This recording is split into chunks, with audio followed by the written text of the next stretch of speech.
It has to be taken back by necessity or as a history, as a culture, as a nation, as a people, as a language. We will be snuffed out forever within within one generation. This generation. Right now is the call to action. It's a call to action. And nothing more than our total resignation of this whole regime. And the four main political parties are all so toxic that they have lost all credibility. They have to be disbanded and annihilated.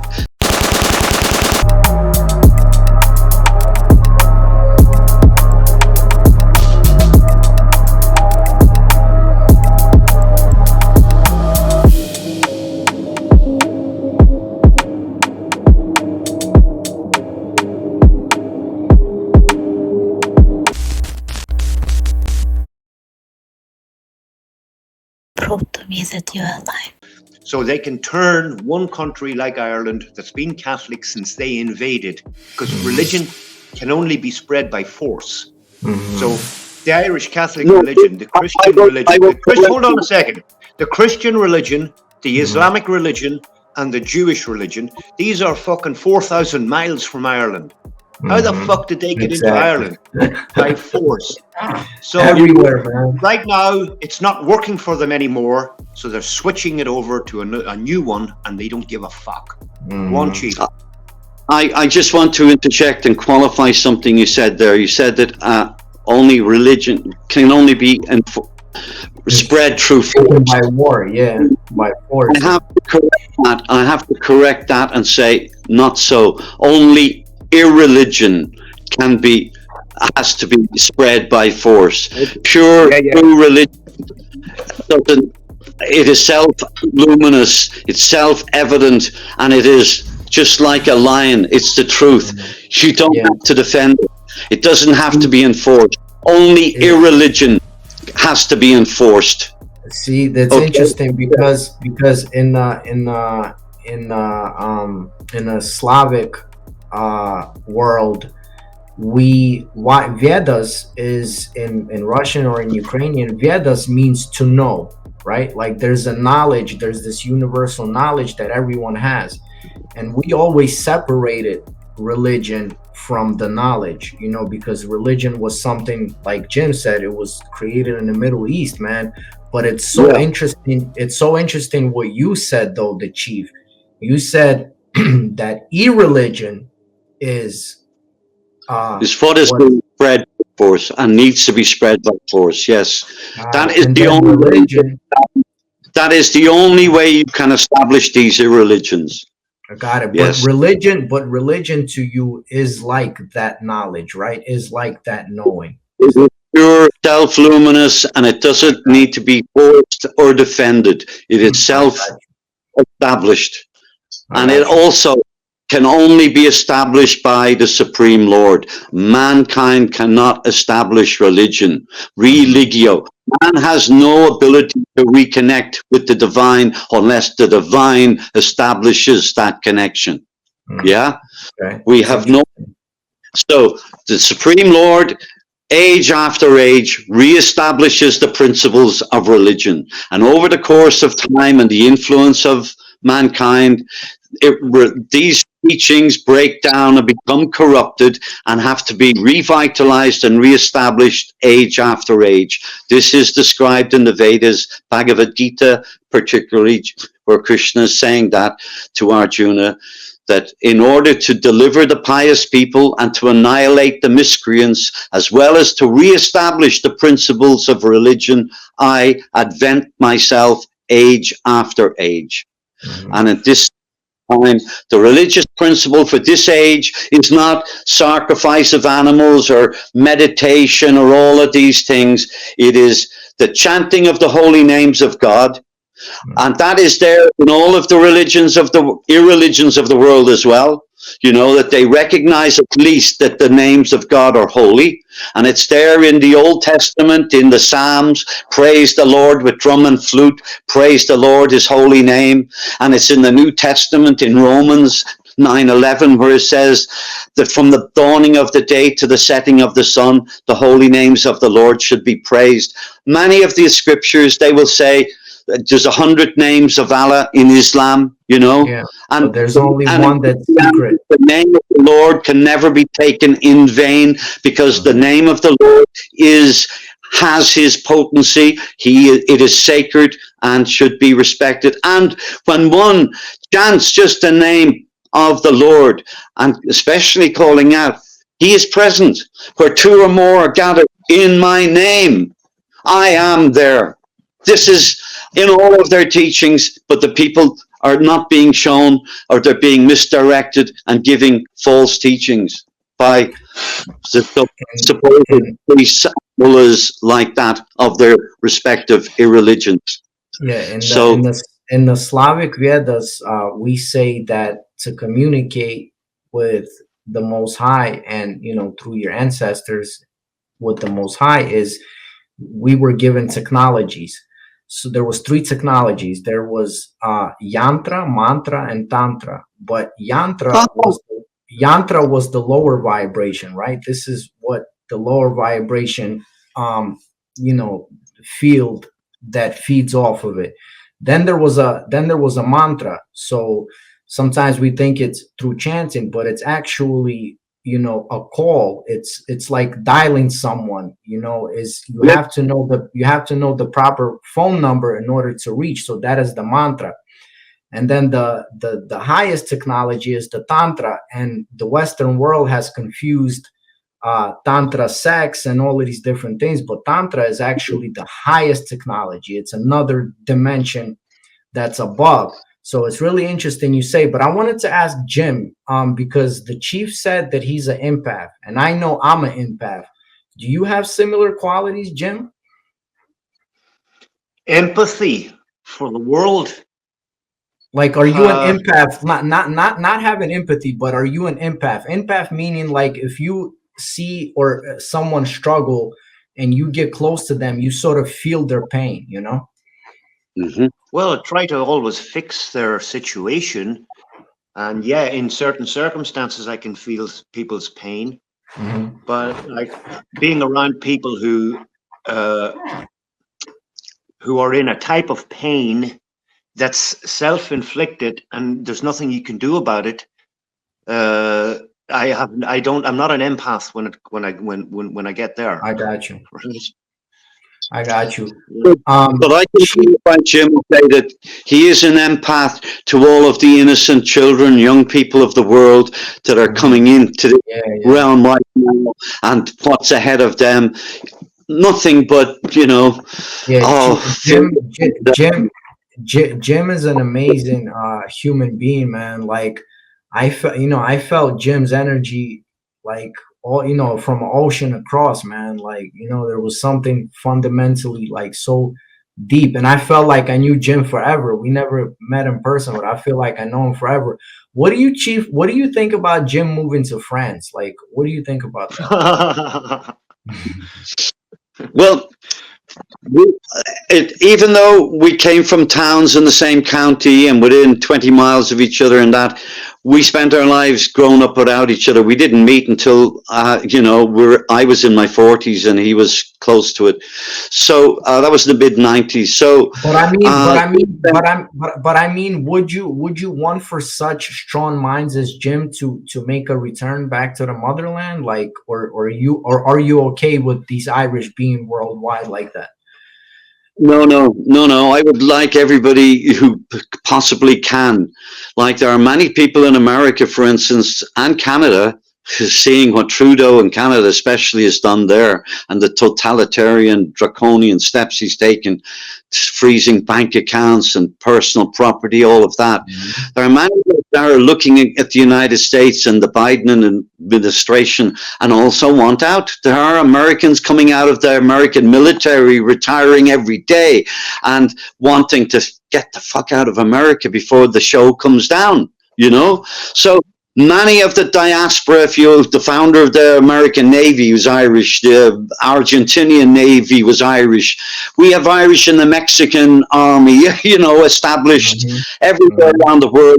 there's fraternity of Irish. And if you're retired and you want to do something for your country and you want to have, you know, some value, come home and help the fight back here, you know. And instead of the foreign hostiles taking the land, come back and use your retirement money and buy some of the land and help defend it here, you know, Jim, and get what to do know the culture before you die. Jim, what do you think about what Chief is saying? Because obviously I'm an immigrant too, you know, Chief, like going to some country and establishing a family and life and everything like that. It's not so easy sometimes to come back. Jim, what do you think about what Chief is saying? Because if you think about it logically, someone like you're a jewel of a mind. They would be lucky to have you back, right? Like, so what do you think about that, Jim? Well, yeah, I am planning to come back. We're thinking of selling this place up, and it's a wonderful place in France, and the price on the French market right now, if you know, it should be snapped up because he's a lovely piece, and it's he's put 30 years of hard work. I went down there, and I know his home, and I've watched him put it together from being a piece of old barn on land into this wonderful house that is today. He knows every facet of the building of it in to the highest standards. And yeah, I'm trying to extract him and to get him back here because I need the right hand, left hand. You know, we both need each other. We could cooperate very well in that regard. So Jim, how would you leave a whole life behind that you built, man? Are you ready for something like that? Prove to me that you are alive. Yeah, I'm going to have to leave this whole world behind one day, so I am not going to get attached to anything. So I like it here. I like the sunshine. Ireland is fucking freezing cold and pissing rain. Down here, it's sunshine all the time. And but we're you know, I told you I lost my son. And that was terrible, man. And it has caused the marriage it's not working out all that well right now. Yeah, it's always hard, man. It's always hard. And it's like that. But if you look at some on some of my videos, maybe one or two only, there is a big stained glass window in my house, which it's the sign, and it's huge. There's 120 or 130 glass pieces in it, and it was the chief who came. The chief came down here and he made it for me. He's a stained glass. He makes he's a stained glass manufacturer. Wow. So in my life, I had an art gallery, and I didn't know about that. We didn't know about that, Chief. About that. We didn't know that about you, Chief. So you work with glass? I used to, yes. I did have a stained glass studio. I worked, I got into it in Puerto Rico. I worked with a master. He was from California, Lance Bond, and he was incredible. And he had a studio in San Juan, and I had an art gallery, and I had many different artists in ceramic and different media.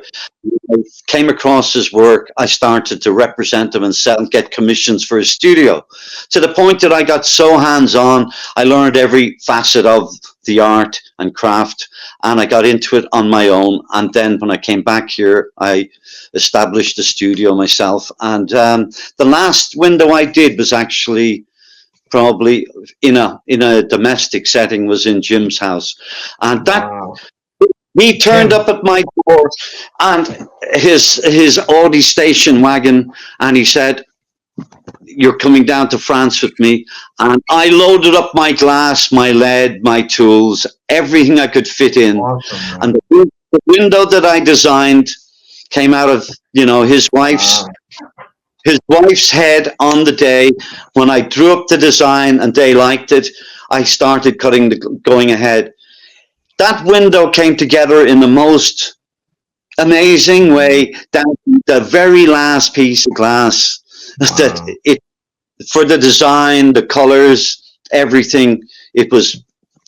That will live there for a long time. Jim, you got to take some videos of that, man. I Well, would it's really like to see it. It's on a couple of my videos.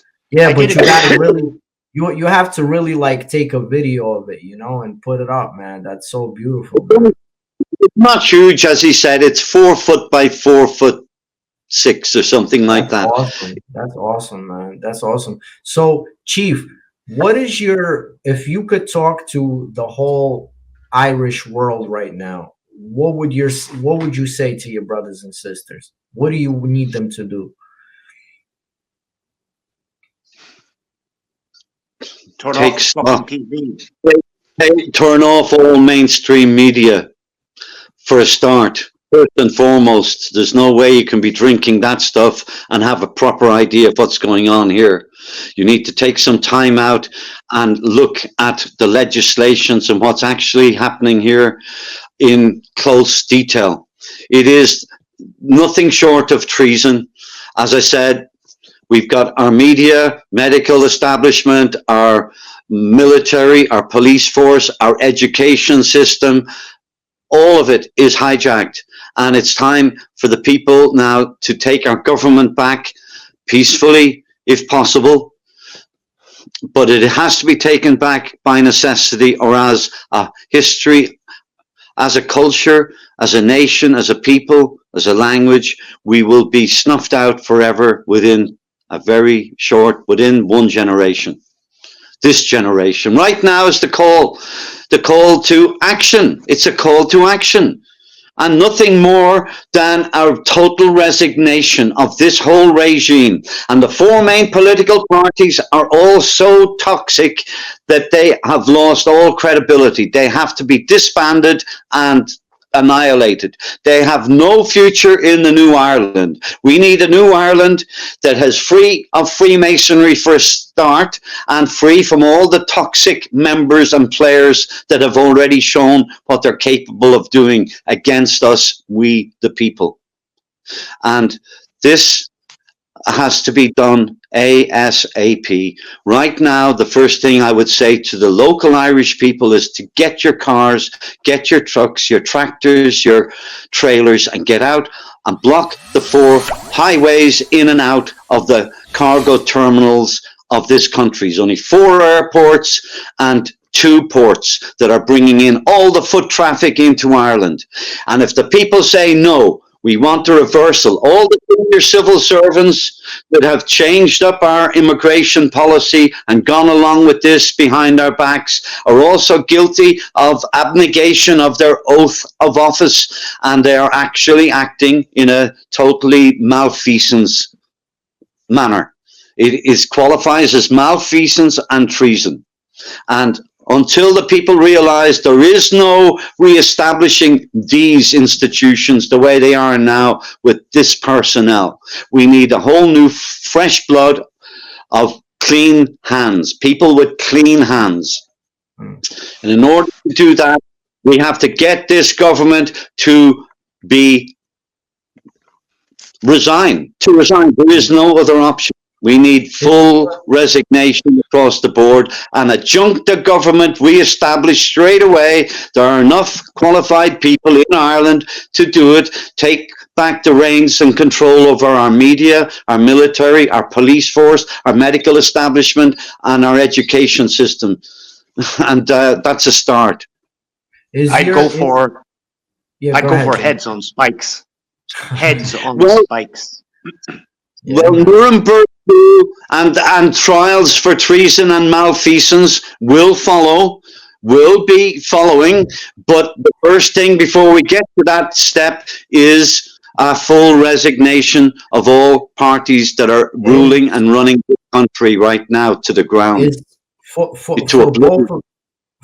both of you guys, is the unification with South Ireland it's already there. It's possible and necessary, or like are you welcome in South Ireland? I'm asking both of you guys.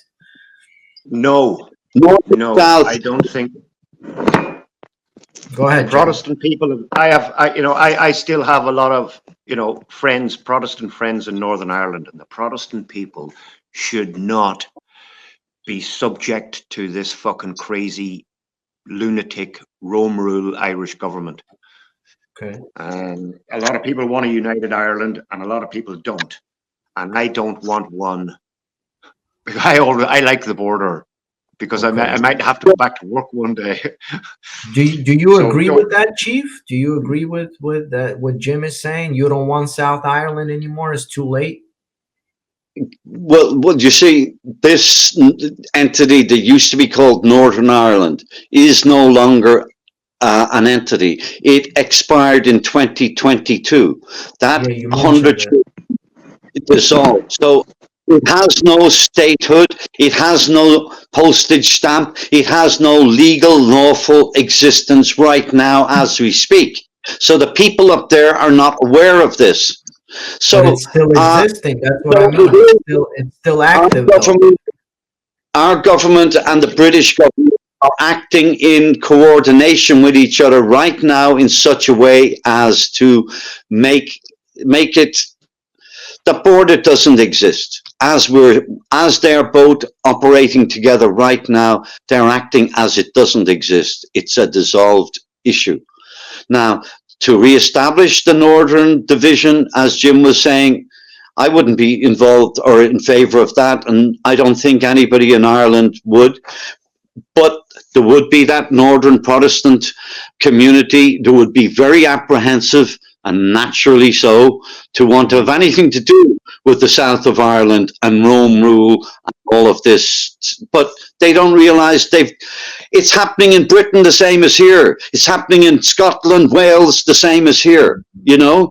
Even to a greater extent, if you look at England, they've lost some of their major cities. City of Nottingham, the city of Bradford, Leeds, you know, Rotherham, you know, London is 57%. We've got the third spree that this Muslim and it's high crime. It's also high crime, right? Like it's ridiculous. Yeah, absolutely. So the same here, the crime rate, and our court system has been chock-a-block for the last 10 years, and 80 to 90% of all of the crime is not local or indigenous. It is hostiles foreign to this soil.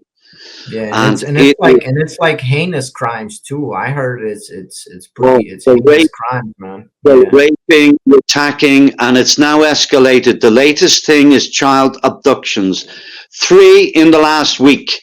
3. One of them was caught the other night. 2 Abdullahs were caught the other night abducting a small girl, and the crowd caught one of them and gave him what for. And that's in the headlines right now, and the media making a big deal of it, that an angry mob gave someone of these characters a hiding. He got away with his life. But this... Yeah, because they look at all of us, just like in the Torah, in the Quran, they look at us as Gentiles, so they don't have to treat us the same way as, let's say, they would treat their own. So there's a character on TikTok just being shared recently, and he's one of these foreign gentlemen from a Middle Eastern country, and he is calling us all stupid and how we're going to cut your throat and we're going to bomb you and terrorize you into submission. And he's saying this openly on TikTok. You would never have heard an Abdullah from outside coming out with that rhetoric 10 years ago, 5 years ago, or even 2 years ago. But it's now coming to the point that there's so many of them, their numbers are built up, and now their confidence is coming out, and they're expressing what their agenda really is. Jim, this situation already happened in France, right? Like would you say France is lost already, like as far as that goes?